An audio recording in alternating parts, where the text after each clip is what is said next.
اللي انتوا شايفينه ده تصرف لا يمكن السكوت عليه. لما مسؤول كبير في دولة كبيرة زي الجزائر يدوس على شعار وعلم ورمز دولة يبقى لازم يتحاسب. اللي عمله وليد صادي في المؤتمر الصحفي ده مش مجرد حركة عابرة ولا تصرف غبي ولا لقطة استعراض قدام كاميرات الإعلام.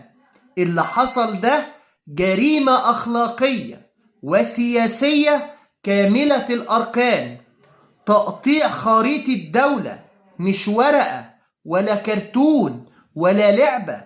ده رمز سيادة، رمز شعب، رمز تاريخ، رمز دم ناس ماتت علشان الأرض دي، رمز وطن كامل ليه راية وليه ملك كبير وليه شعب عظيم وليه كرامة.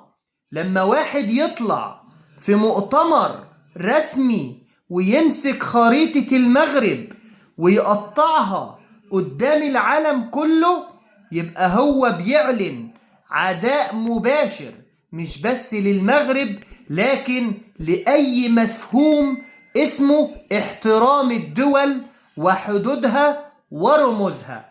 فاعمل لايك يا صديقي، حلقة للتاريخ، حلقة مهمة جدا جدا جدا هنتكلم فيها عن هذا التصرف المهين والمشين من مسؤول المفروض يكون مسؤول دولة. فاعمل لايك وشير، وصل الحلقة دي لكل الدنيا علشان كل الناس تعرف المسؤولين في الجزائر بيعملوا ايه تجاه رموز المغرب. فلايك وشير وصلى على النبي في الكومنتات، وما تنساش تدعي لوالدي بالشفاء العاجل. تعالى انا وانت نسمع الفيديو ده واستناني في اخر الفيديو. صحافة زيكو، اروحوا لهذا الفيديو هذا نعلمكم شويه تصريحات ديال رئيس الاتحاد السنغالي اللي دار اخر مسمار في النعش ديالو. الاتحاد السنغالي يرد على التصريحات ديال الحاج ديوف، هذه كاع مخلطه. المهم اليوم غادي نبداو بهذه التصريحات اللي صرح بها رئيس الاتحاد السنغالي. رئيس الاتحاد السنغالي عطى فرصه للفيفا درك باش تدخل مباشره، يعني ماشي بقات اللعب، لانهم قال لهم الدوله كان على بالها بالانسحاب، حنا كان على بالنا بالانسحاب. هاجم المغرب، قال لك المغرب هو اللي يتحكم في لاكاف، قال لك منا. مهم قال شي هرطاقات، مهم كذوب على الجهاد. راكم تعرفوا هذا الانسان هذا تعلم من صحافه زيكو، تعلم من القنوات ديالنا ديال الزريبه، لانهم القنوات ديالنا ديال الزريبه ديما يهاجموا المغرب وينهزموا. هذا الانسان هذا درك من يهاجم القجع غادي يخرج بصفر، غادي يخرج منهزم. علاش يخرج منهزم؟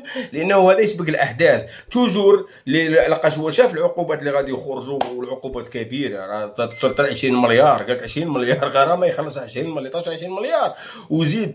قال لك المدرب قادر يوصل 5 سنين، الاخر هذاك المساعد ديالو ب 20 حتى هو 5 سنين. اللعابه حتى هما كاملين يديو عامين، كاين اللي يدي، يعني غادي يتهدموا في كاس العالم. واش هو خرج يدير؟ خرج يقول لهم زعما الافارقه ساعدوني، الاعلام راه شو غادي يحقروني، يخرج للبكائيات. هذا كل شيء بكاء. لو كان عنده شي دليل، انا حطيت لكم هنايا بعض يعني الناس اللي تكلموا عليه، يكون عنده شي دليل هذا الانسان هذا، وهذا رئيس الاتحاد السنغالي حطنا الادله. ما تخرجش تكذب، يعني دروك غرق راسو. علاش؟ لانه غادي يواجه عقوبات وخاصو ادله. الا ما عندكش ادله القجع غادي يغرغرك. القجع راه ما غاديش يطلق منك، لانك راك هاجمت المغرب وهاجمت القجع، يعني عنده الحق غادي يغرغرك. الاتحاديه السنغاليه درك هاجمت الحاج ديوف، لانه الحاج ديوف ذكر في لوموند ديال فرنسا البارح شكر بانه المغرب كانت عنده بنيه. راني حطيت لكم هنا هذو مقالات كاع ديال الصحفيين كاع في افريقيا راهم يهضروا على التصريح ديال الحاج ديوف. قال لهم بلا المغرب راكو ظلمتوه، ما كان لا يشري تحكيم لا والو. المغرب قال لهم بلا كان بنيه تحتيه عالميه، ملاعب عالميه، يعني كذب الاتحاديه ديالهم، كذب المدرب، كذب كل شيء، كذبت هذيك البروباغندا اللي كانوا دايرينها. يعني هذا كل شيء مشى لهم في الريح، مشى لهم في الكذوب. يعني لو تخلطت عندهم يخرج لك لعاب من هيه يقول لك ادي سيدي تسمم، يخرج لك هذاك كانا جاي ولا سميتو هذاك لاعب السنغال الاخر يقول لك كان عندنا الطباخ ديالنا وحنا اللي مشينا للطباخ ديال. ما يمكنش، السنغال ما عندهاش طباخ. يعني كاع البروباغندا اللي داروها كل شيء كذوب في كذوب. وهذا الاتحاد رئيس الاتحاد السنغالي خرج يكذب، خرج حتى هو يدير بروباغندا ويسبق الاحداث، لانه حنا موالفين نديروا بلاغات. حنا توجور قبل ما يدقدقونا نديروا بلاغ، نقولوا للناس عاودي راهم غادي يدقدقونا، عاودي وقفوا معانا، يا ودي. هذا هو الاتحاد السنغالي. فيها حسد وفيها غيره وفيها هذاك الشيء، ولكن هذا الشيء كامل وهذا البروباغندا اللي داروها وهذا الشيء اللي داروه على المغرب كل شيء غادي يجي ان شاء الله نهارو وغادي يخلصوه كامل، يجي نهار يتخلص كامل. هادشي اللي داروه اللعابه ديال السينيغال دروك والتصريحات وداروها الاتحاد السينيغالي وهاد الهجمه اللي دارت على المغرب وهاد البروبا اللي حصل من وليد صادي في المؤتمر الصحفي مش مجرد حركة ولا تصرف غبي ولا لقطة استعراض قدام كاميرات الإعلام. اللي حصل ده جريمة مكتملة الأركان، جريمة ضد الأخلاق، جريمة ضد السياسة، جريمة في تقطيع خريطة الدولة.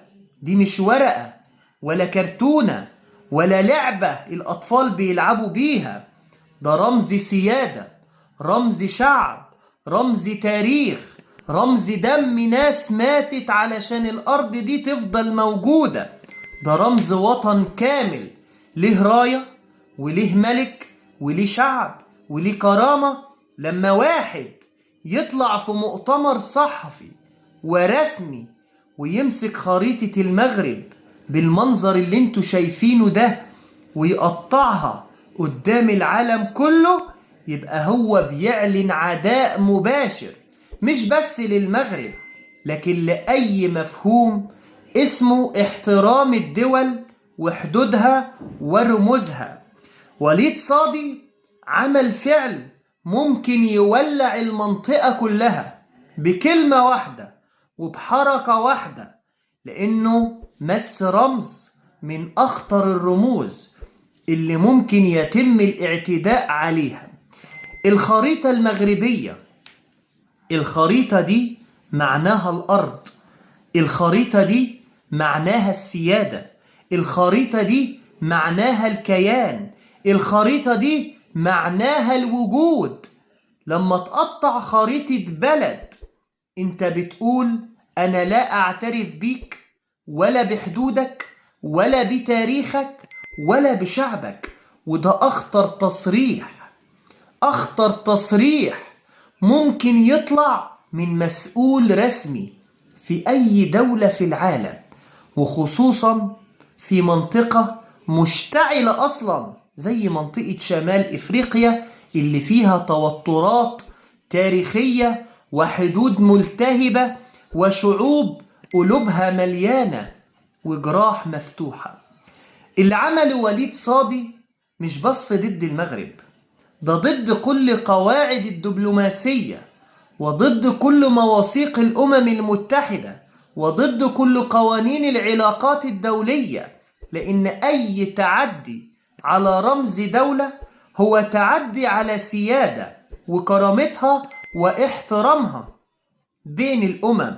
ده فعل عدائي صريح لازم يتحاسب عليه قانونيا قبل ما يتحاسب عليه سياسيا، لأن السكوت على اللي حصل ده معناه إن أي مسؤول في أي بلد يطلع يقطع خريطة دولة تانية ويهينها علنا من غير حساب ومن غير رد فعل، وده يفتح باب جحيم محدش هيعرف يقفله. صديقي العزيز، المغرب دولة كبيرة بتاريخها وبشعبها وبملكها بجيشها بمكانتها الإفريقية والعربية والدولية. المغرب دولة مش محتاجة تثبت وجودها ولا كرامتها، لأنها ثابتة في الأرض وفي القلوب وفي التاريخ. المغرب ما خدتش من حد حاجة ولا اعتدت على حد ولا سرقت أرض حد. المغرب طول عمرها دولة بتدافع عن وحدتها الترابية بكل الطرق المشروعة وبالقانون وبالسياسة وبالصبر وبالمحكمة. لكن لما يتم التعدي على رمز سيادتها بالشكل الوقح ده لازم يكون في رد قوي يوازي حجم الإهانة، لأن الصمت هنا ضعف والسكوت هنا قبول، والقبول هنا كارثة. وليد صادي وهو بيقطع الخريطة المغربية قدام الكاميرات كان عارف هو بيعمل ايه، وكان عارف ان المشهد ده هينتشر في كل مكان، وكان عارف ان هيستفز شعب كامل، وكان عارف انه بيبعت رسالة عداء مش ممكن تتفسر غير كده. ودي مش زلة لسان ولا تصرف عفوي، دي حركة محسوبة ومقصودة وراها نية سيئة ورغبة في الاستفزاز واشتعال الفتنة وتسميم الأجواء بين شعبين جيران ليهم تاريخ طويل من الروابط والدم والمصير المشترك. المشهد ده اللي انتوا شايفينه ده لو حصل مع أي دولة في العالم كانت الدنيا قامت وما قعدتش، لأن كرامة الدول مش لعبة، والخرائط مش ورق بيتقطع في مسرحيات رخيصة. الخريطة دي بتساوي دم جنود، بتساوي تضحيات شعب، بتساوي قرون من التاريخ، بتساوي حاضر ومستقبل. ولما مسؤول يقطعها كده يبقى بيبص في عين شعب كامل ويقول أنا مش معترف بيك ولا بوجودك ولا بحدودك، وده إعلان عداء صريح.